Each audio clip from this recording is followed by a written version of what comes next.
Hello everybody, thank you for being here. This is going to be a 30-minute crash course on petition training if you're going to collect signatures to get Bernie Sanders on the ballot. So let's take a look at the materials that we have to get started. Top page is our instruction sheet. We're going to go over these point by point, a little time for questions, and then we'll move right along, get through the rest of the agenda there. Second page is a sample script for going door to door. So if you're working in your own neighborhood, you know your neighbors, it's not necessary. But if you are going into an unfamiliar area or helping a fellow petitioner, it's good to have a sample script. Say, hello, I'm so-and-so, I'm working on behalf of the Bernie Sanders campaign, I'm looking for this person. This is a sample on the second page. Third page in is a sample of a walk sheet. What you're going to have is going to look a lot like this, but maybe not exactly like it. We have several people in the group who can get access to these kinds of sheets from the Board of Elections. We can generate sheets like this ourselves. So this is something that was generated by one of the group members. So we may not be using something exactly like it, but for our purposes tonight we're going to use this as a sample walk sheet. Page 4 is a sign-up sheet that we can use for our volunteers.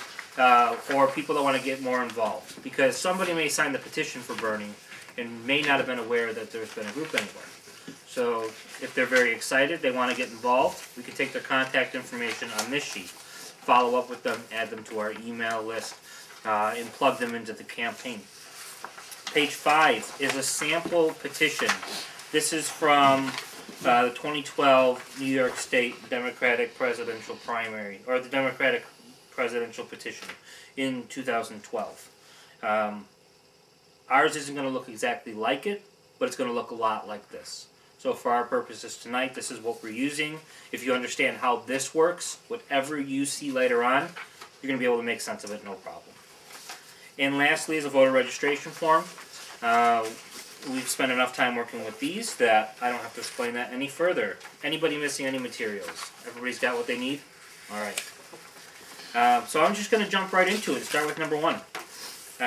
Number 1, carry with you some brochures with Bernie talking points in case voters ask questions or need additional information. So we're going door to door talking to registered Democrats. A chunk of them still don't know who Bernie is. So odds are we're going to come across people that are going to say, Bernie Sanders? Bernie who? Who is this person? We want to have something ready for them. We have a sample trifold brochure and a quarter-page handout that we've been using with the Buffalo group. We can always take those. We can create a different brochure if we wanted to. The point is, it's just something to point them to BernieSanders.com or maybe fieldofburn.com or some other resource that you've been sharing with people that you find is very helpful. That way, the people can learn more. Number 2. Prior to passing the petition, print your name in the first line of the statement of witness. Use the same name as is written on your voter registration. Ask to have it looked up if you are not sure how you're registered. So, my suggestion is to start with the voter registration card you receive in the mail. It'll show your name exactly how it's listed, what your election district is, where your polling place is. And that's what you would put in the statement of witness. So just as an example, I'm registered as Brian M. Nowak. So that's what I'd write on the statement of witness. If you go to the Democratic petition in 2012, the bottom quarter of that page is the statement of witness. So it would say, I, Brian M. Nowak, state I am duly qualified voter in the state of New York. If you've registered without your middle initial, leave that there. Don't put it in. We want to make this as consistent as possible for the Board of Elections. Because the statement of witness is what the Board of Elections is using to research us, to make sure that we are registered Democrats that can collect the signatures. And ask to have it looked up if you are not sure how you are registered. What you can do to find this information if you don't have your voter registration card with you.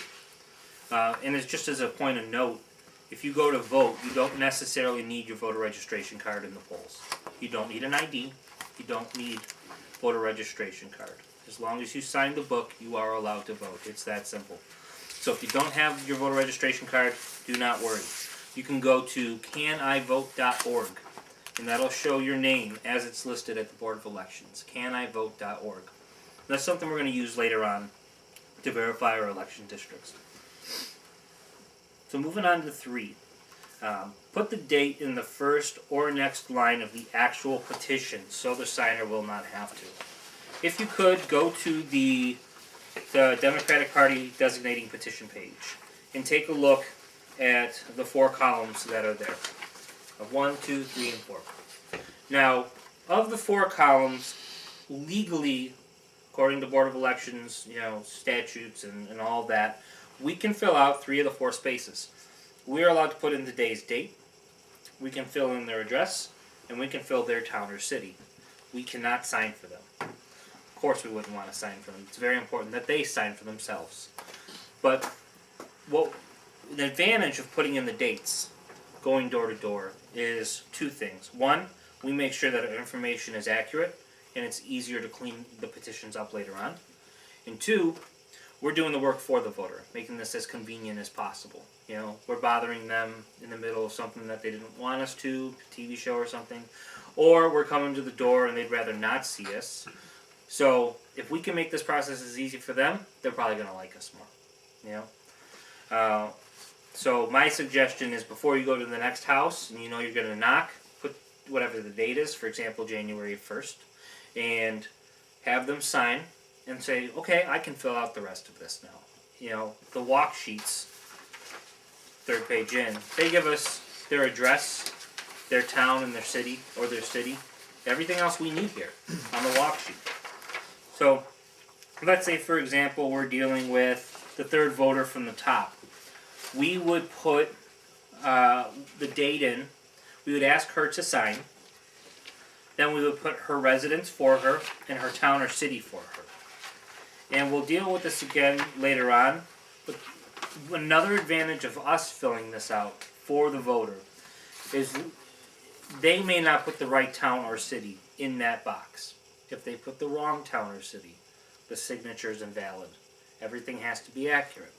So, case in point, here in we have a town, Amherst, just north of Cheektowaga here, and there's a village of Snyder. If somebody puts Snyder as their town or city, that's an invalid signature. They live in Amherst. They have to put Amherst. Let's say the case of Sloan. If they put Sloan there, that wouldn't be correct. They have to put Cheektowaga or Buffalo, because part of Sloan is in Buffalo. Is that right? No, that's not right. So none of Sloan's in None Buffalo? of Sloan is in Buffalo. Oh, okay. But part of 14212 is in Buffalo, though. My zip code. Oh, that's what That's it is. where it gets confusing. Right. So they have to put Cheektowaga if they live in That's Sloan. correct. That's their town or city. All right. Moving on to number 4. Signatures may not be obtained prior to December 29th, 2015. The last day to file them is February 4th. It is important to get out early, as the opposition may attempt to get as many signatures as possible to make it difficult for Bernie to qualify for the ballot. Petitions should be circulated and turned into the coordinator by January 23rd. So the Erie County Democratic Party, for example, has a couple thousand committee people. If each of those sign the petition and have their spouse sign it, they're over the top for Hillary Clinton, no problem. If they worked the process, it'd be very easy for them to collect a ton of signatures and make it hard for us to get our signatures. We don't want that to happen. So what we want to do is get out the first day and start collecting our signatures right away. That way we beat the county to the punch, and we start collecting signatures that we might not otherwise would have gotten. I'll go into more detail on exactly why it's important that we go first later on, but we have to get the signatures first. Petitions can be circulated and turned into the coordinator by January 23rd. So our hope here in District 26 is to start on January 29th. We're going to pass petitions for about 3 weeks. And after 3 weeks, we're going to hit the quote-unquote panic button, meaning we have to get the rest of our signatures quickly and be done with this. Because even though we have 37 days to collect signatures, we need time to clean the petitions, finalize everything, put a cover page on it, and then ship it off to the Board of Elections. So we don't want to be collecting signatures at the beginning of February. The idea is to be done with them. Move right along then. Number 5. Use a black or blue ink pen only on petitions. Retractable ballpoint is best. Felt tips smudge and run when wet. We're going to be collecting signatures, likely in the snow, possibly in the rain if this keeps up. The elements can hurt the paper, so we need to make sure that we use pens that don't run, and we keep our sheets dry and protected.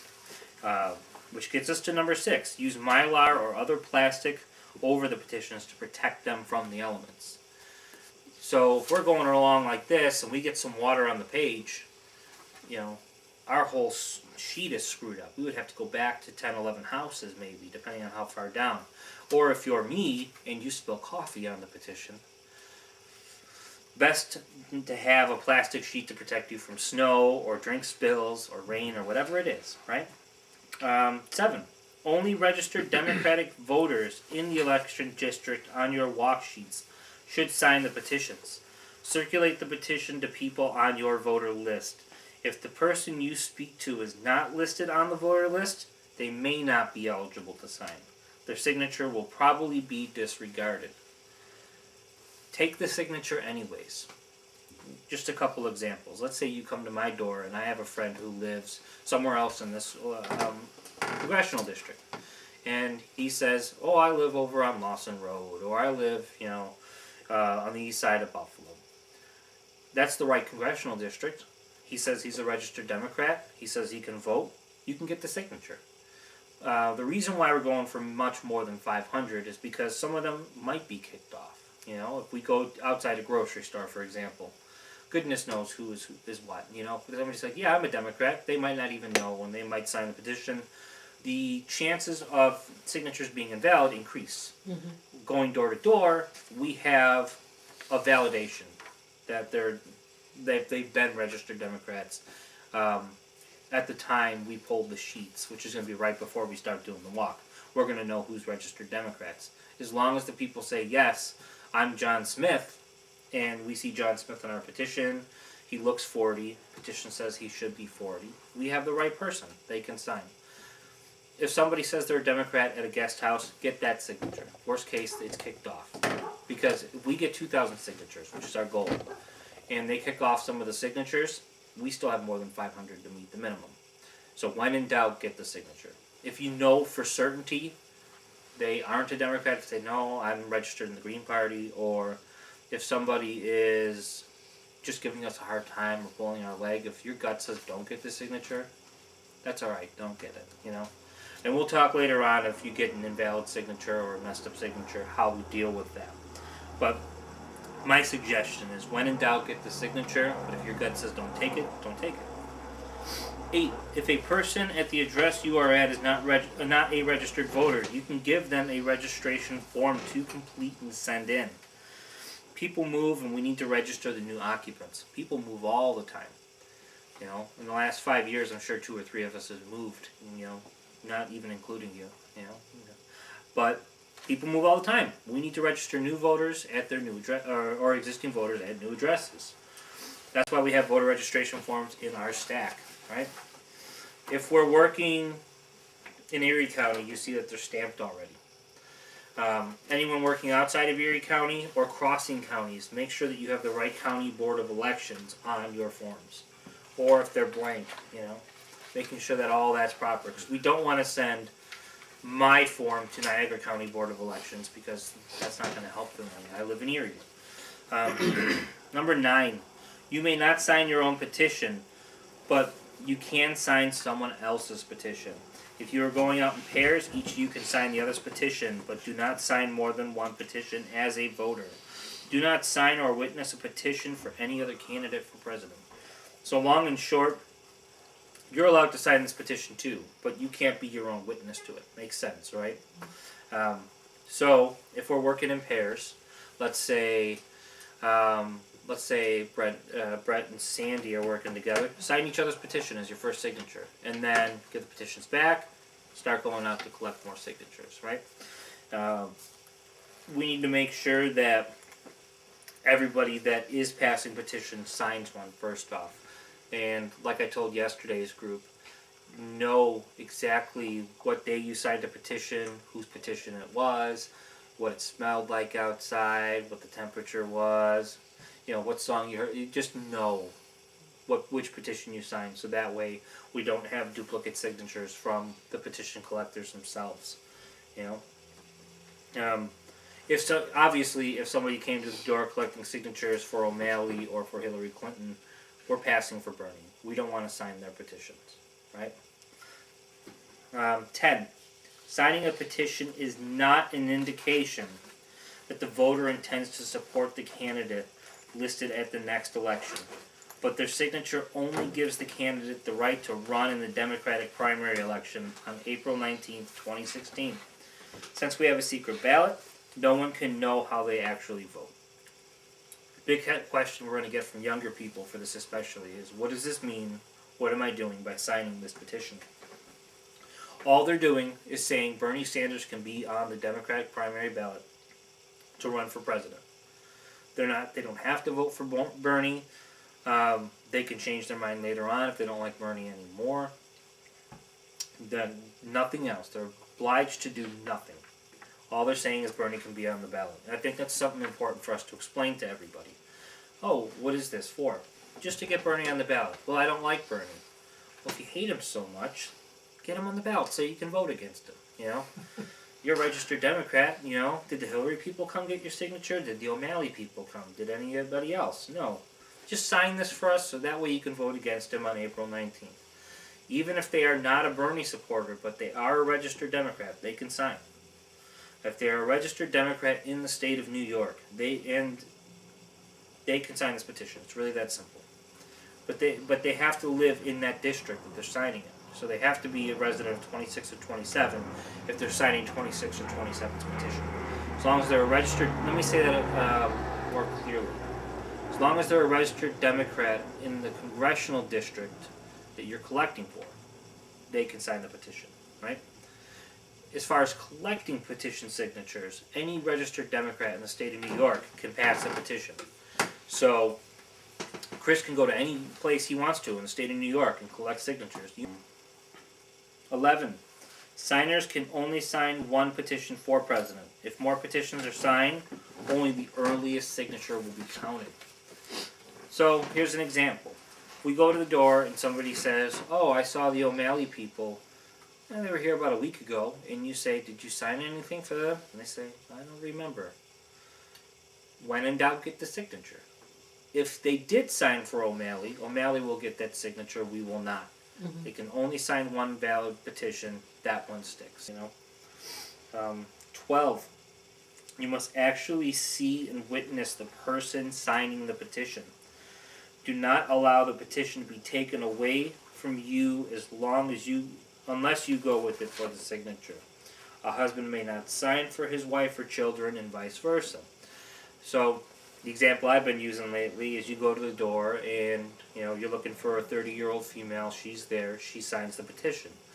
And she says, hey, my wife really loves Bernie too. Let me take this petition and get her to sign. Woman rips it out of your hand, runs away for a minute. You're calling your coordinator saying, someone took my petition clipboard and explaining the process. By the time you get off the phone with your petition coordinator, they come back with a new signature on there that give me just a second. They come back with a new signature that editing there. They come back with a signature that you can't use. So what do? Take your petition page. Let's say this is the good signature. Let's say this is the bad signature. All you do is draw a line across the whole signature that's bad, and you initial it as you're registered at the Board of Elections. So if you're middle initials at the Board of Elections, I would suggest putting the middle initial as part of your initials here. So if you're just first last name, you can put first last initial. That would count and be okay. You need to physically see somebody sign the petition. We don't want to do this right in front of the person. You look right at the person and you say, Thank you. "What did you do?" Not good, right? Yeah. We want to say, "Oh, great, thank you so much." You'll walk away, do this out of their sight. 13. The voter need only sign this petition. We've kind of touched on this already. You can fill in the date and the address. The date should be month, day. Example, 12/29. And this will depend on how the petition's actually drafted. My suggestion is we're going December into January. We're going from 2015 to 2016.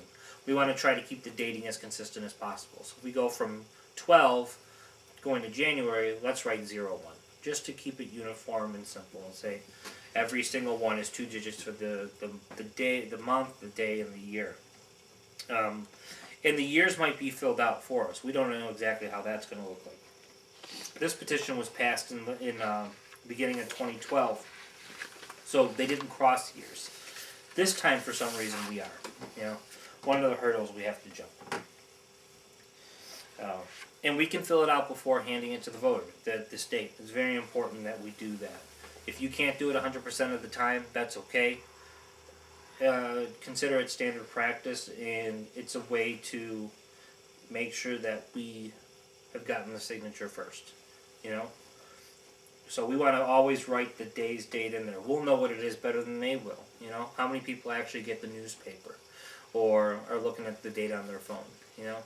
We're writing the date several times before we see them. We know what it is. We can't trust that every person will know what day it is.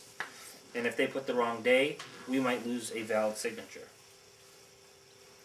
If a voter is belligerent, I'm on number 14 now. If a voter is belligerent, say thank you and walk away. Don't get into an argument. It's just a waste of time. On so many levels. We don't want to argue because we're representatives of the campaign. We don't want to endanger our safety. If we're collecting in suburban and rural areas, we don't want to waste precious walking time arguing climate change with somebody whose mind we may not sway, or listening to somebody's views on a number of other issues where they might have valid opinions, but they're not going to sway us either, right? So just say thank you, walk away, move on as soon as you can. It's not worth investing 15 minutes in one person's signature unless they're the chairman of the county committee or they're a candidate for governor. You might want to invest 15 minutes in those particular kind of people, but most cases we won't want to do that. And if it's one of your neighbors and you want to invest a little bit of that time, I'm not saying no. Just saying our standard practice is to say, well, thank you, I'll move right along. 15 kind of touches on what you mentioned already, Sandy. If someone signs who is not eligible, wait till you are away from the signer and draw a line completely through the whole width of the petition line. Then initial both ends of the line. The signature should not be counted in the page total. So, long story short, if a signature isn't valid and we know there's something wrong with it, we do the procedure I already described here. Right? If somebody says, my friend's a Democrat, and you hear giggling and your gut says they're not, they're just signing this, or you look at your petition and you see Mickey Mouse and Jimi Hendrix signed, obviously they're not registered voters in the state of New York. Cross it out, you initial it, and move along. Because the petition cleaners are going to look over each page to say, how many valid do we have here? Got 14 out of 15. You're going to write 14 in the little box right here. This page has 14 signatures. They're going to go to the next page. Oh, it's a perfect page. That has 15. They go to the next one. For some reason, this one only has 11. They write 11. They move to the next page, and the next page, and the next page. And lastly, number 16. When you are done circulating, turn your petition into the coordinator, who will check the document over. The coordinator will complete and have you sign the witness statement. If at all possible, do not complete the statement of witness by yourself. The coordinator will assist you with it. So this is what I'm envisioning for our petition passing army. We're going to have 3 different levels, so to speak. We're going to have people that are just regularly passing the petitions, in groups of 4 to 6 of them will be working under coordinators, which would be people that are experienced with this or comfortable teaching or guiding or helping. Our delegates would be really good for being coordinators because they have to know this process, and they've already been people that have stepped up and are comfortable with leading, you know. So you would have people that would kind of report to you to say, all right, I'm done for the day, where do I take the petitions, you know, who do I give it to? You'd be able to answer their questions, right? And all the petition coordinators will collect everything from the individual passers, and they would pass it right up to what would end up being me or anybody else that's cleaning the petitions and finalizing and making sure that they're done. Let's say in the case of 27, it could be, let's say, Kate Askew or Kate Miller or somebody there. But pretty much the people who are going to be like those cleaners, coordinators, are going to be the people that are on this sheet. So if you're a delegate to the convention, being nominated as a delegate to the convention, consider yourself part of that third and final level, to where you're seeing the entire piles of every signature coming together, making sure that we have every page. You know, every signature is precious. So even if we get somebody that says, "Oh, I can go to my putt-putt, you know, club, and I can get 15 Democrats to sign a putt-putt club." You give them one page, they can be a petition passer. They would sign a state of witness, give their 15 signatures to, let's say, you, and you would hand it over to me. They would get into the big pile, and they would start getting finalized by whoever is cleaning petitions.